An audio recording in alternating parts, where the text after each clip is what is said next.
In this video, I'll show you how to set up a Claude.Md file. First, open the project folder where you want to use Claude Code. Then, create a new file named Claude.Md in the root directory of your project.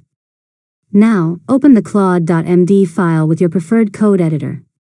This file is used to provide Claude Code with instructions about your project, coding standards, preferred workflows, and any important context you want it to follow. Next, add clear instructions to the file.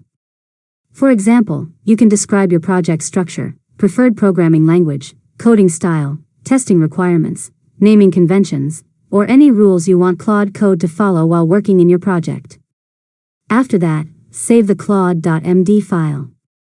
The next time you open Claude Code in that project, it will automatically read the file and use those instructions as context for future requests.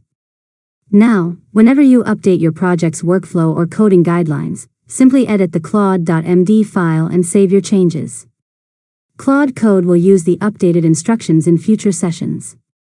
Finally, keep your Claude.Md file concise, organized, and focused on the information that's most helpful for your project to ensure Claude Code provides more accurate and consistent responses. And that's it. You've successfully learned how to set up a Claude.Md file. If you found this tutorial helpful, make sure to subscribe to Learn Mode Lab for more tutorials.